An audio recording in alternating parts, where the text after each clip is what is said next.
बलूचिस्तान में कलदम तंजीमें बलोच कौम परस्ती का लिबादा ओढ़कर तालीम याफ्ता बलोच नौजवानों और खवातीन को रियासत के खिलाफ मनफी प्रोपेगेंडे के जरिए न सिर्फ गुमराह कर रही हैं बल्कि इंतशार की तरफ रागिब कर रही हैं।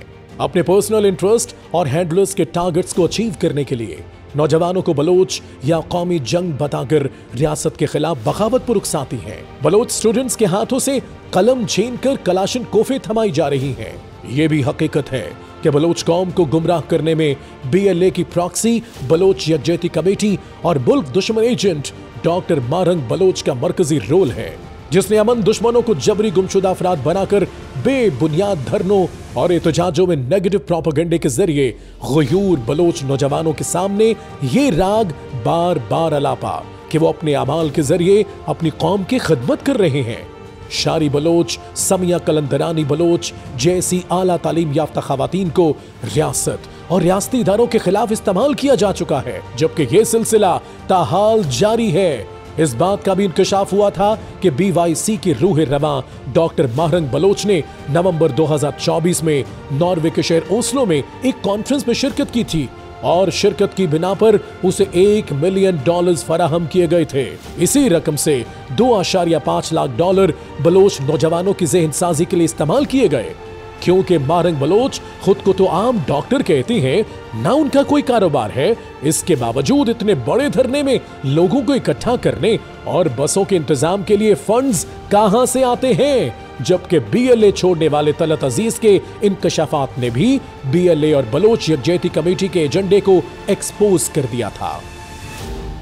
बलोच यकजहती कमेटी के जलसे में लोगों की ज़हनसाजी किया जाता है और इनको लड़ाई के लिए कैंपों में भेजा जाता है।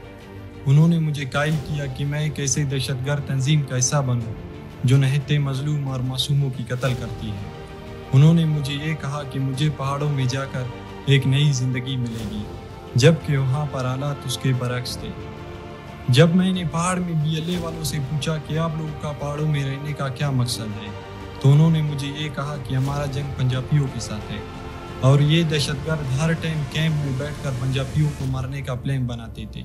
इन दहशतगर्दों का सिर्फ एक ही मकसद था, बलूच कौम को गुमराह करना और पाकिस्तान के खिलाफ काम करना था।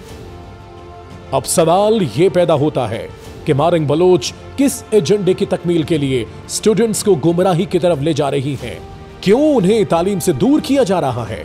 क्या उनका जुर्म यह है कि वो बलूचिस्तान के रोशन मुस्तकबिल की उम्मीद है? क्या कलदम तंजीमों को उनसे ये डर है कि अगर वो पढ़ लिख गए तो बिकाऊ यकजहती कमेटी जैसे ग्रुप बेवकूफ हो जाएंगे? क्योंकि ये रोज़े रोशन की तरह आया हो चुका है कि मारंग बलोच और इस जैसे नाम निहाद लीडर बलूचिस्तान की असल दुश्मन है।